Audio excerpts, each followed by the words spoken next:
Nabi Yusuf alaihissalam.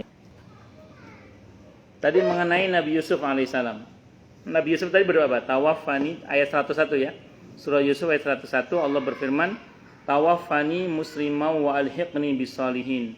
Ya Allah, wafatkanlah aku sebagai seorang muslim dan kumpulkanlah aku dengan orang-orang yang soleh. Kalau kata Imam Al-Qurtubi, ini ada dua makna ayat ini, ada dua takwil, ada dua makna. Yang pertama, Nabi Yusuf berkata seperti ini setelah mencapai puncak segala-galanya.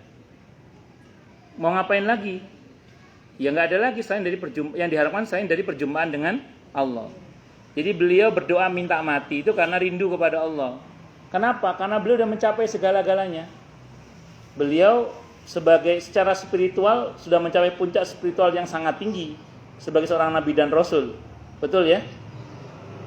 Guanteng Nabi Yusuf itu. Jangan tanya, guanteng Nabi Yusuf itu. Terus istri cantik Nabi Yusuf itu.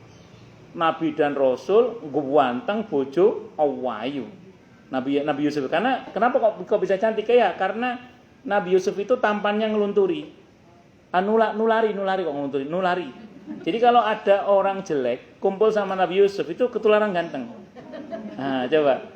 Makanya istrinya Nabi Yusuf itu, sebagian ulama mengatakan istrinya Nabi Yusuf itu hampir boleh dikata selalu muda seperti anak masih usia 17 tahun.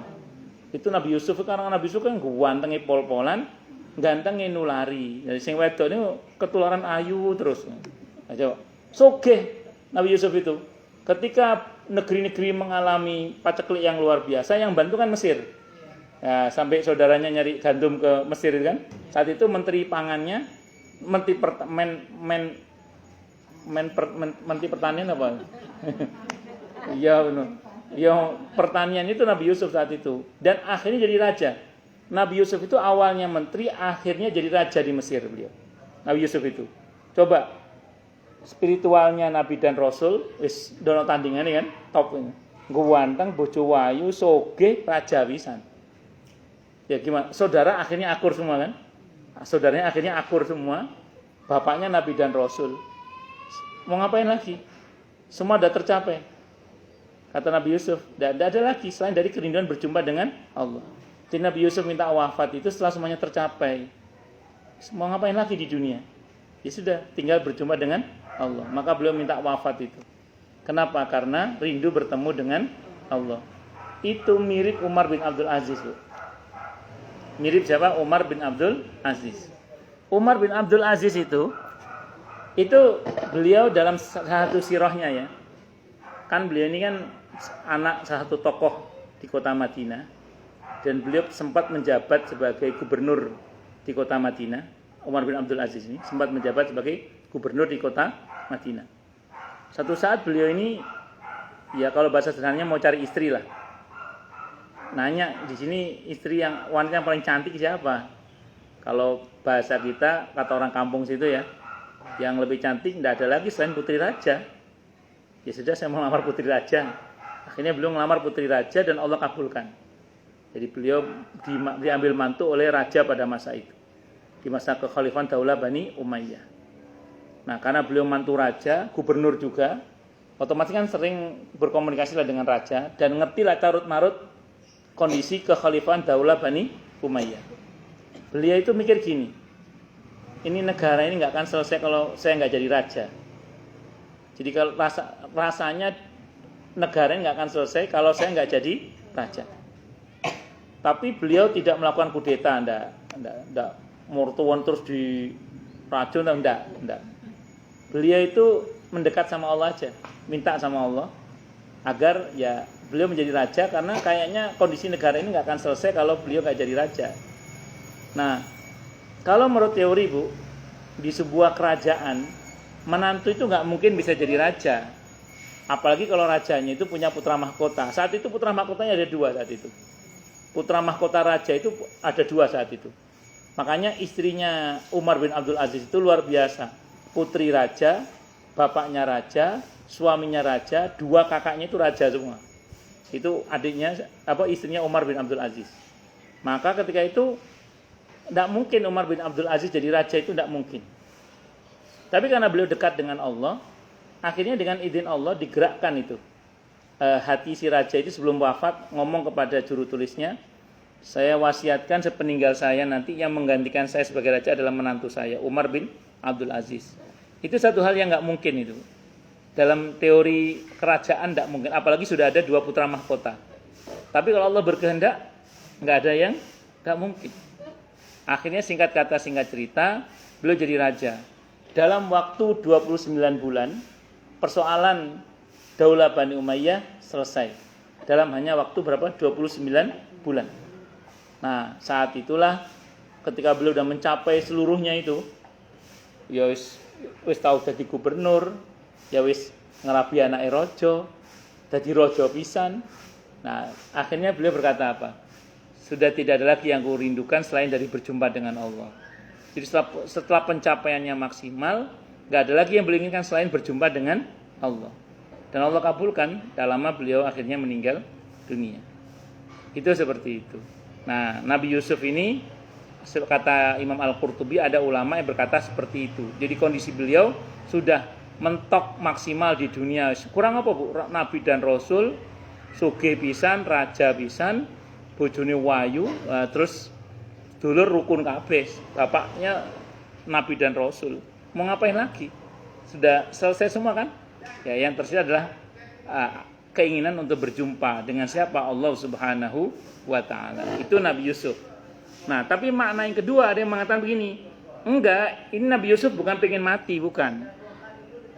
Ini Nabi Yusuf ceritanya berharap mati dalam keadaan sebagai seorang muslim, dalam keadaan pasrah kepada Allah. Walaupun Nabi itu jaminan mutu ya, Nabi itu jaminan mutu. Enggak mungkin Nabi itu enggak terjamin. Wong Nabi itu orang yang kepadanya Allah percaya. Nah, kalau Allah saja percaya, masa kita enggak percaya? Makanya, cuman namanya manusia, beliau ada harapan kepada Allah. Diwafatkan dalam keadaan pasrah, patuh, tunduk kepada Allah. Dan Nabi pasti pasrah dan patuh dan tunduk kepada Allah. Dan beliau berharap agar dikumpulkan dengan orang-orang yang soleh, dengan hamba-hamba Allah yang soleh. Kalau bahasa sederhananya ya pingin kumpul sama bapak ibunya lah. Ya, di bapak-bapaknya kan para nabi dan rasul. Nah, jadi singkat kata singkat cerita, itulah harapan Nabi Yusuf. Jadi bukan berharap mati, bukan, tapi berdoa wafat sebagai seorang yang muslim dan dikumpulkan dengan orang-orang yang soleh. Nah, ini pendapat yang pertama. Dan yang kedua menurut Imam Al-Qurtubi, kata beliau yang sahih yang kedua, kata beliau. Jadi Nabi Yusuf bukan minta mati, bukan. Beliau berharap diwafatkan sebagai seorang muslim. Kalau kita yang minta husnul khotimah lah, ya, syahid di jalan Allah Subhanahu wa ta'ala. Walaupun kalau Nabi dan Rasul pasti terjamin itu. Ini masih lanjut mendung? Tidak apa-apa ya? Oh, pokoknya belum hujan terus ya. Makanya kalau hujan tinggal pindah ke atas. Terus berikutnya tentang Siti Maryam tadi. Siti Maryam alaihissalam kan tadi berdoa, ya laitani mitu qabla hadza wa kuntu nasyan mansiya. Duh, andaikan aku mati saja, supaya setelah ini aku tidak dikenang lagi, nggak dikenal lagi, dilupakan lah. Jadi ceritanya gini bu, Nabi Siti Maryam ini kan hamil tanpa ada laki-laki yang menyentuhnya. Jadi beliau ini hamil atas kehendak Allah. Ditiup oleh malaikat Jibril sehingga ada roh dari Allah, roh ciptaan Allah maksud saya, itu yang diletakkan di dalam rahimnya Siti Maryam alaihissalam, yaitu Nabi Isa alaihissalam. Nah, kaumnya itu ngertinya ya kalau orang hamil pasti ada yang nyentuh. Sehingga Siti Maryam itu khawatir nanti kaumnya ini menfitnah beliau. Kalau beliau difitnah, khawatirnya nanti kaumnya akan diadab oleh Allah.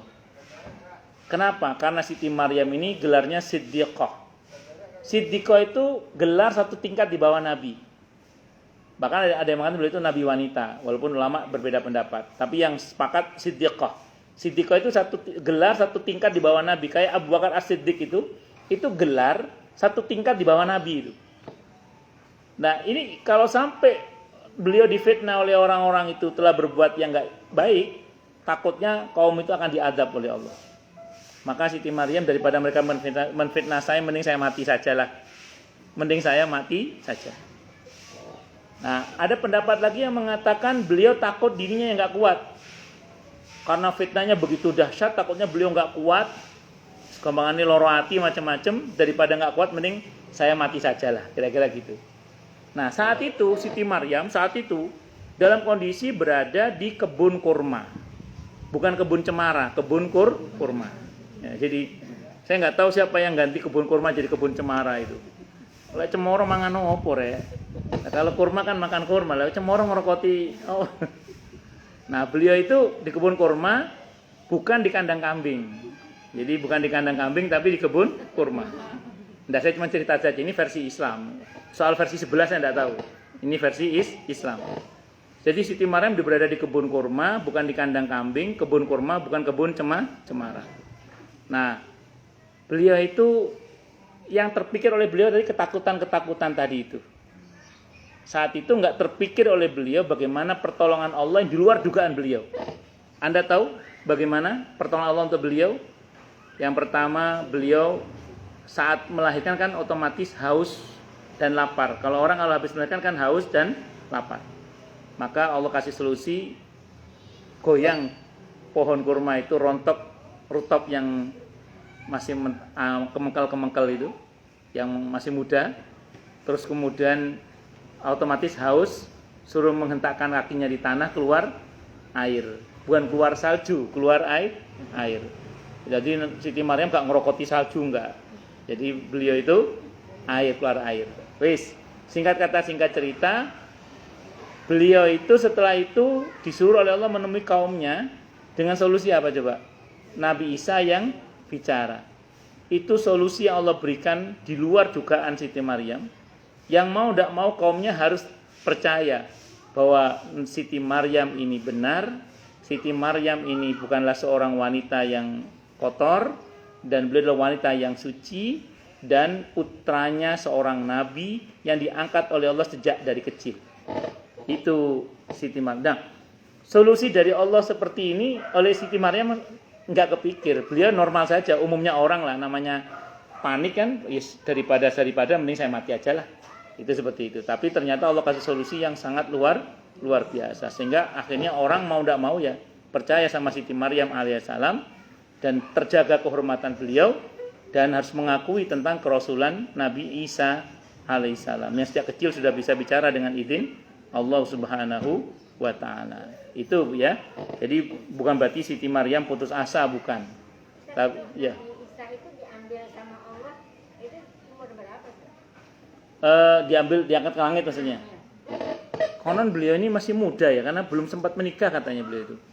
Jadi beliau itu belum sempat menikah katanya, dan masih muda. Di usia berapa saya kurang tahu. Jadi yang jelas beliau masih muda saat itu. Wong sepupunya Nabi Yahya kan juga dibunuh kan. Nabi Zakaria, Nabi Yahya itu dibunuh semua.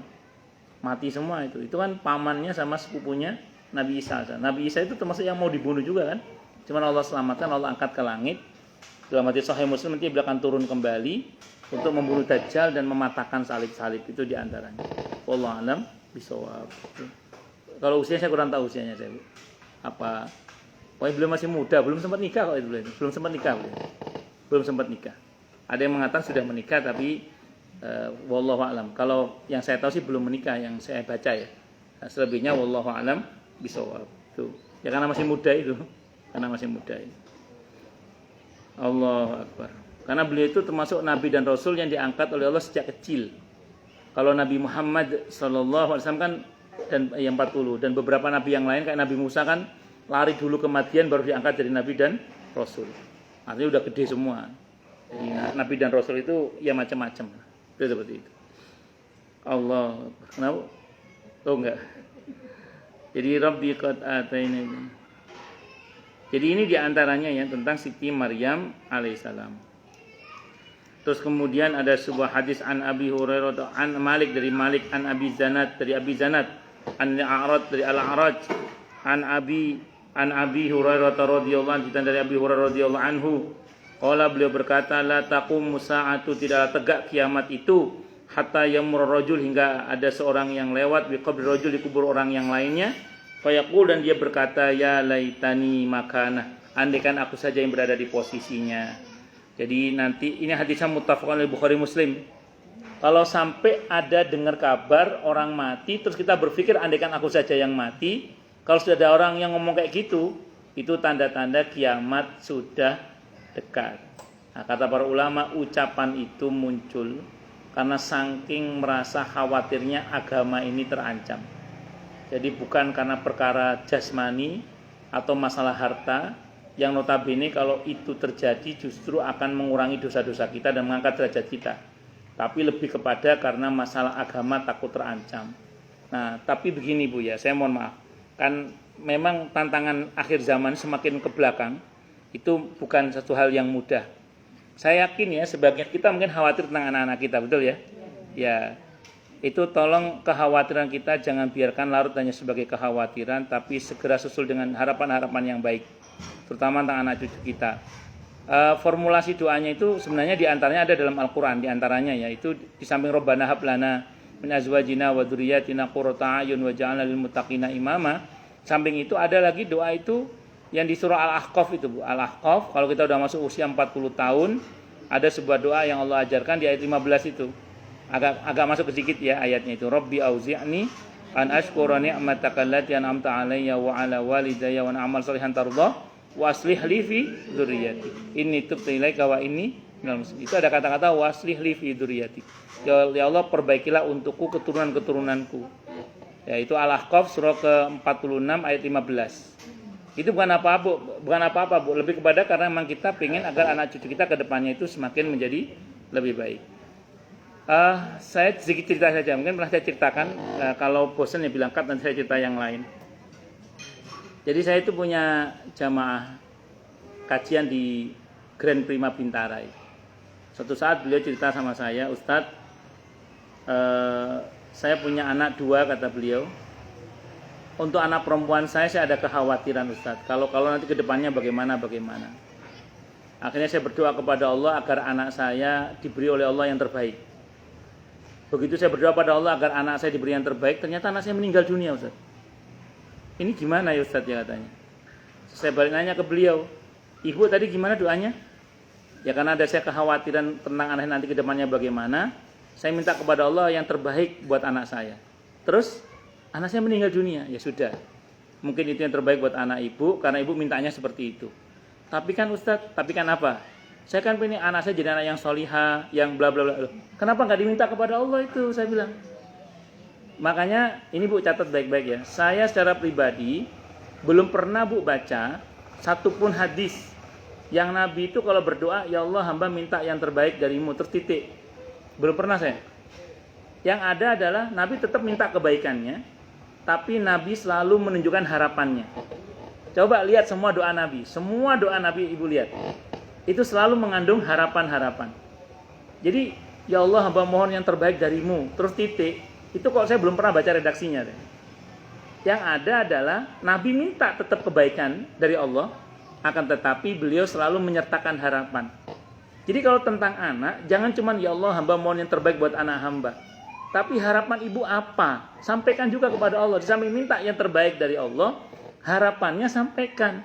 Saya ingin anak saya jadi anak-anak yang solih, yang solihah, yang sukses dunia akhiratnya, bahagia dunia akhiratnya. Dikuatkan lahir batinnya, dikuatkan iman, Islam dan ekonominya.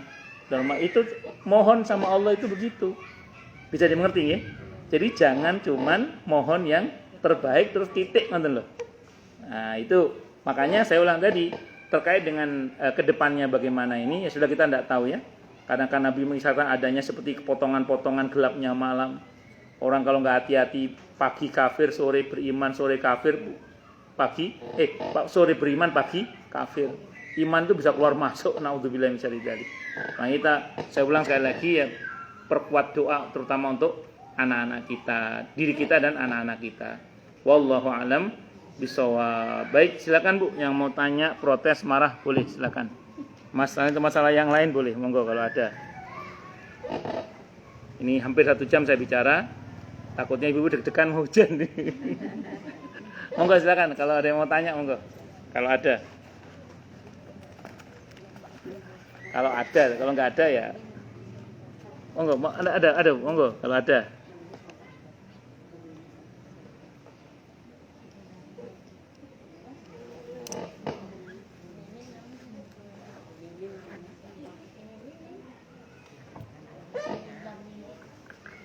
Sudah cukup. Kenapa? Ada yang minta doakan? Minta doa ya Pak. Siapa Bu? Bu Mimin, Bu Ibu. Sekarang dari kemarin di Bu Mimin itu dekat saya itu. puasa itu ya Pak. Yang dulu ngajak. Iya. Iya. Iya. Kenapa? Dari kemarin kan udah nggak sadar Pak di Iya. IGD karena kan harus tes itu ya. Iya. Nah baru ini harus masuk ICU. Cuman bermasalah dengan BPJS.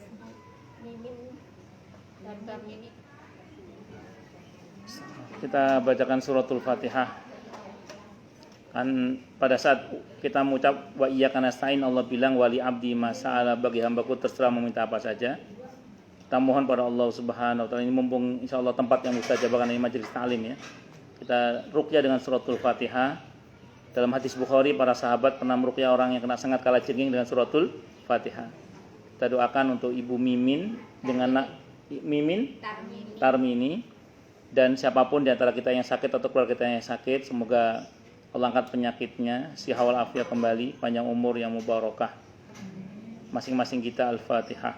A'udzubillahi minasyaitonirrajim. Bismillahirrahmanirrahim.